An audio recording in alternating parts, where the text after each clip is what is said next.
Firefighters don't have time for 2-hour workouts. We need something that delivers. So in today's video, I'm gonna show you how you can get maximal gains in minimal time utilizing this kettlebell workout. It builds full body strength, mobility, and endurance in half the time of your typical gym routine. So let's get started. All right guys, so we're gonna get things started. We're gonna use my favorite tool, which we all know is the kettlebell. Every workout that I do always has an intent. So today is going to be hinge and push focus, and the movements that we're gonna be incorporating are gonna reflect that. One thing we're also gonna be utilizing is superset. So that's one movement directly into another. The reason why I love this is we're killing two birds with one stone. We're building functional strength, but we're also building aerobic capacity at the same time, because we're gonna have that heart rate elevated, moving from one movement into another. Not only is that really beneficial for having a more effective and efficient session, but it also more accurately represents what we experience as firefighters moving from one task to the other. So we're gonna get started with a little bit of the kickstand swing. So again, hinge focus, really gonna be working the hips. I like this kickstand variation. It's gonna allow us to bias that front leg, really working that hip and the posterior chain on that side while giving us some added support from this side. So instead of a traditional swing where we're working both sides simultaneously, this is gonna kind of bias one side and then we're gonna switch over to the other. So we're gonna get banging.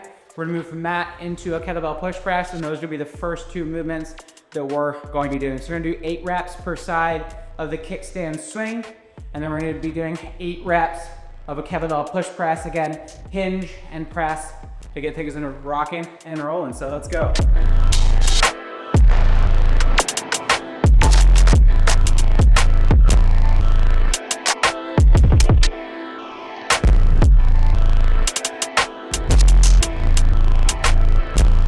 You feel a really good strong contraction with that glute as we come through, and we're gonna switch to the other side. So again, big toe is lining up at the heel of the front foot, hinging at those hips and squeezing that glute as we cast that kettlebell out front of us. Building full body dynamic power, also jacking up out of the heart rate. Giving ourselves a couple seconds and then immediately jumping into part B of the superset, which is gonna be a kettlebell push press.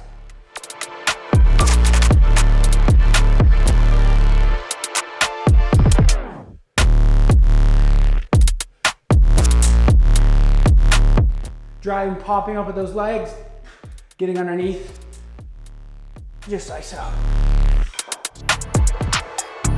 Minimal rest in between. I get a lot of questions about rest intervals. Basically what we wanna do is the rest interval is gonna be dictated by your level of fitness. If you're just starting out and this stuff is really tough and you're really feeling that heart rate and that breath get away from you in between sets, give yourself 30 to 60 seconds. If you have that fitness, keep it minimal, 10, 15, 20 seconds, and hop right back into the next set again. So we're building that aerobic capacity at the same time. Two birds with one stone.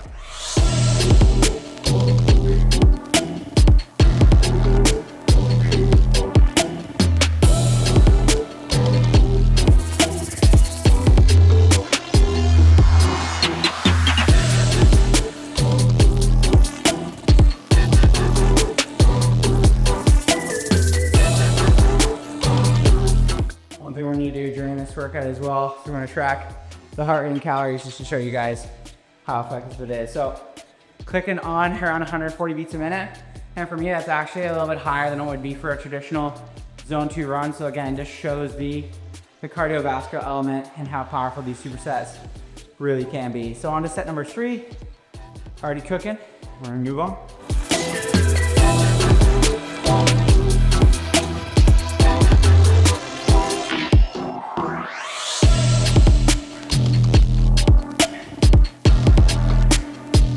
The reason that I love these offset movements and these unilateral movements, think of us as first responders, guys.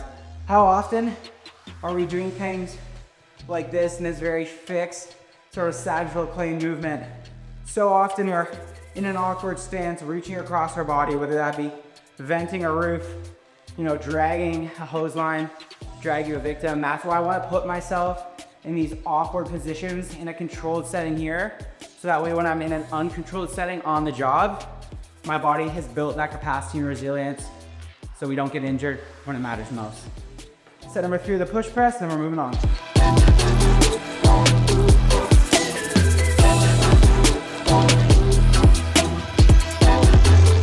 So quick hydration. One thing I've realized with this style of water bottle, although it's fancy, although it's fantastic, there's no way you look tough. This is sipping out of one of these things, that's for sure. So guys, next we're gonna do a glute bridge floor press.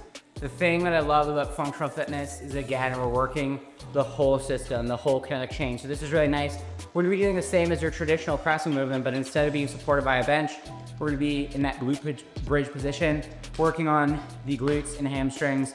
Again, just building on what we're doing at this hinge focus day, working that posterior chain. So we're gonna do 6 to 10 reps here. I got two 62-pound kettlebells. Then we're gonna go into a hinge movement. So B, this is A.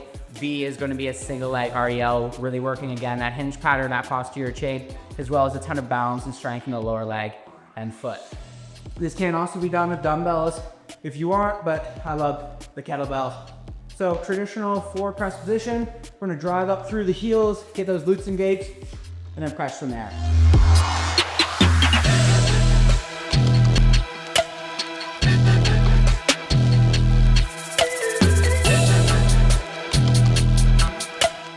And then you guys are gonna hop into that single leg RDL. If the single leg variation is too difficult, if you don't have that balance and stability yet, just do a B stance like we did with those swings. Again, it's gonna allow us to bias that front leg by giving us some added support from that side leg, but we're gonna go in with a single leg for today.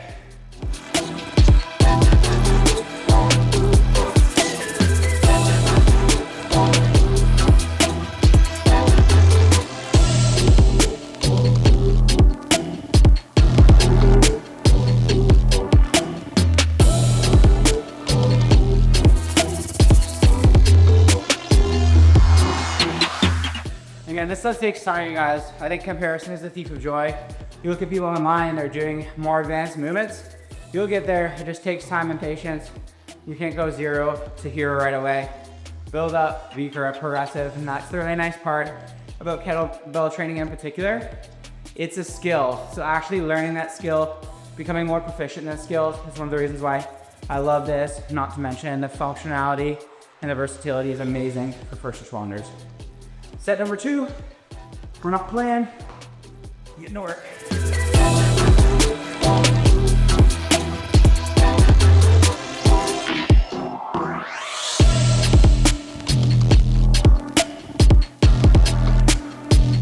And the one thing, again, to you guys is like, it is building stability from the ground up. What I'm focusing on with that bottom foot, although you can't see it, I'm gripping the floor with my foot to add that stability. So many people overlook strengthening the foot, the lower leg, but if we lack stability in our ankles and our feet, that is where the foundation is built off of. So that's why, again, these movements that are gonna challenge stability are so important, just to make sure that when you are operating on an uneven surface, your body's prepared for that.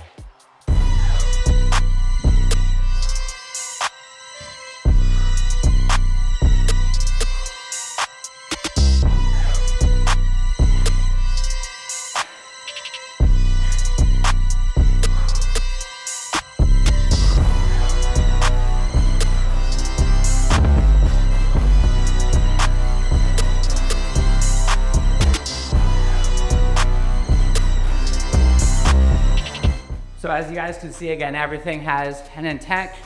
We started with a pressing focus movement. We went into a pushing focus movement. Now we're gonna go into a pressing focus movement as well into a kettlebell mark. So again, really give me working stability. We don't wanna go fast with this movement. We wanna go nice and slow, 10 per side. And then here, we're gonna do one of my favorite movements that you've probably never done before. It's gonna be a tactical clean to press. So again, working that cross body strength. If you guys know anything about anatomy, there's basically these fascial slings that run across your body at the front and back. That's why when you throw a baseball, you throw across your body. We're really utilizing and taking advantage of that fascial sling. So that's what we're gonna work here. And again, you wanna talk about rotation for forcing a door, all that stuff. This is why functional fitness matters. It's not this woo-woo kind of newfangled way of training. There's real logic and real evidence behind why this is amazing and why you just doing those traditional bodybuilding movements and moving like a robot has you feeling stiff. We want to get the fascia and that spine moving. Everything we do is about movement through the spine and that fascia, running, whatever that may be, locomotion. Everything we do as human beings is all about moving in 3 planes of direction, not just like stiff robots. So this is gonna be our next superset. Again, we're cooking with gas, only 18 minutes in. We've already burned 250 calories. Let's go. So, little hip hinge. We're gonna catch it in that uppercut position, press. Catch, press. 6 to side.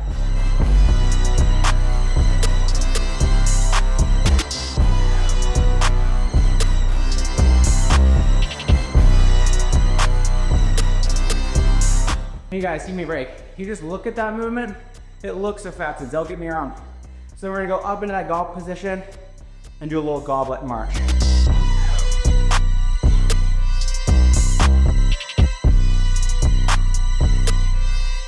Nice and slow. We can sit here and do this all day long. We want nice and slow, controlled movements again. That foot, head, ankle, that lower leg is working, the core is working.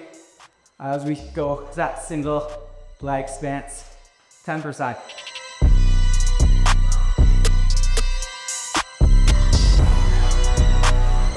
Number 2.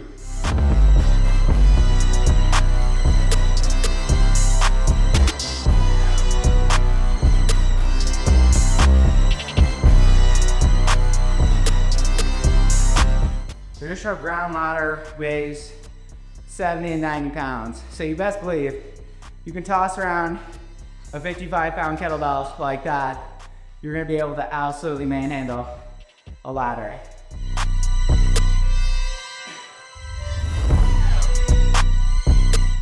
Going back to killing multiple birds with one stone. Think about that, guys. Lower leg and foot strength, unilateral stability. That hip is having to work overtime as we go into that single leg stance. We're working the deep hip flexors and core muscles as we march. All of the musculature of the posterior chain is having to work as we keep that kettlebell in that goblet position. You are literally working every muscle in your body. You can see the sweat dripping. Cardio, full body strength. People that start doing this, they start to understand, oh, this is why my body feels better. This is why I'm not gassing out at the end of calls, because this stuff just flat out works. So let's get into set number 3 and keep on keeping on.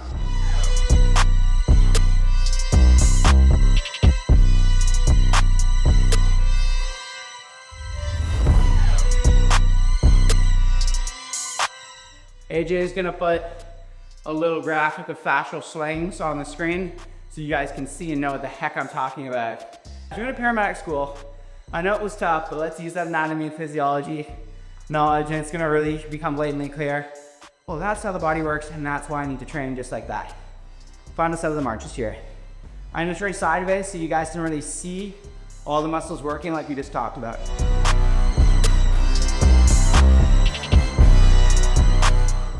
One of the things we need to understand too is if we're at work doing feats of strength, maximal effort lifts, we're gonna be crushed. We're not gonna stay response ready. So why I love this style of training, it's quick, effective for all the reasons that we've talked about today, but you're also not absolutely killing yourself. So if that run does come in, you are prepared. The body has the capacity and the capabilities to still perform the job.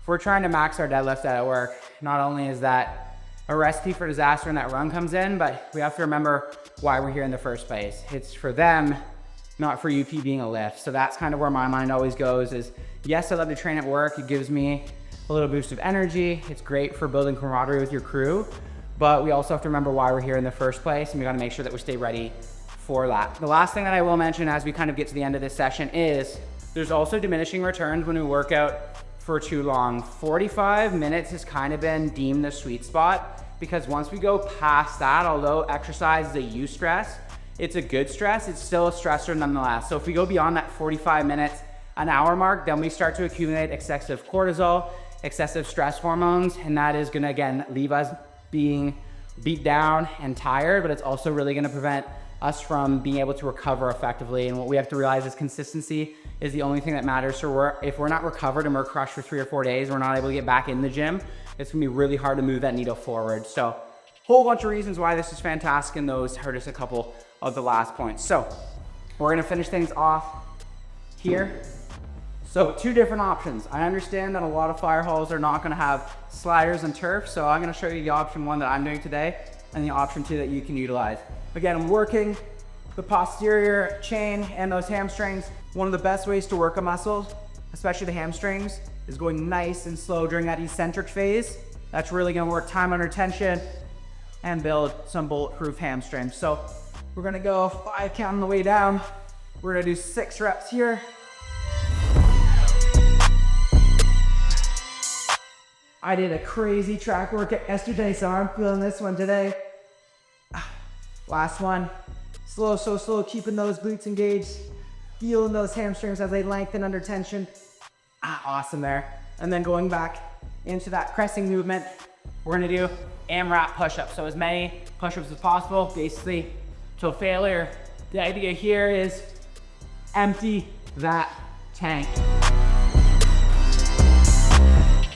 So this will give us 2 overhead pressing movements and 2 push-up movements.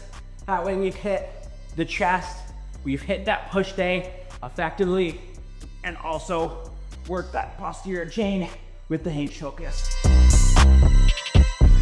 These should be tough. If you can only do a handful, that's a good sign. It means that you trained hard, pushed hard, and we pushed that muscle beyond failure.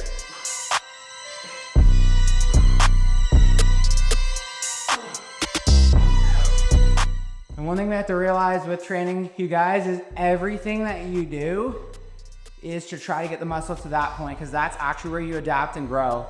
Basically all those reps before that almost failure point are just building you up to get to that zone so we can get that adaptation. So we don't need to be training to failure every time, but we need to be operating around failure in order to really get that hypertrophy benefit. So I'm gonna ditch these for 1 set and show you guys what you can do if you're at work or at home and don't have access. So instead of sliding out, we're gonna go back into that glute bridge position. We're gonna walk out. Small steps. Get to the end, hold for a second, and then relax. Back in with the heels towards your butt. Drive those hips towards the sky. Small steps out on your heels. 6 sets here, or 6 reps here. You can tell I'm getting to the end of the workout because I'm getting some brain fog.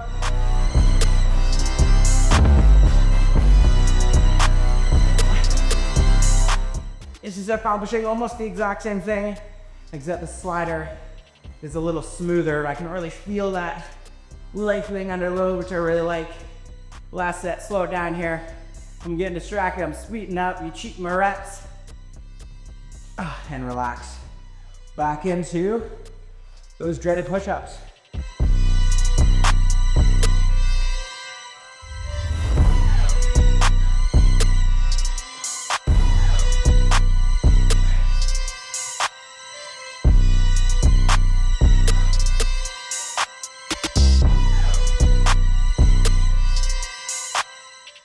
Eccentric phase, you guys, that lengthening phase is probably one of the most important for injury prevention. When you think about when you get hurt, it's usually when you're decelerating, not necessarily when you're contracting. So that's why I love nice and slow eccentric, because it really builds that resilience.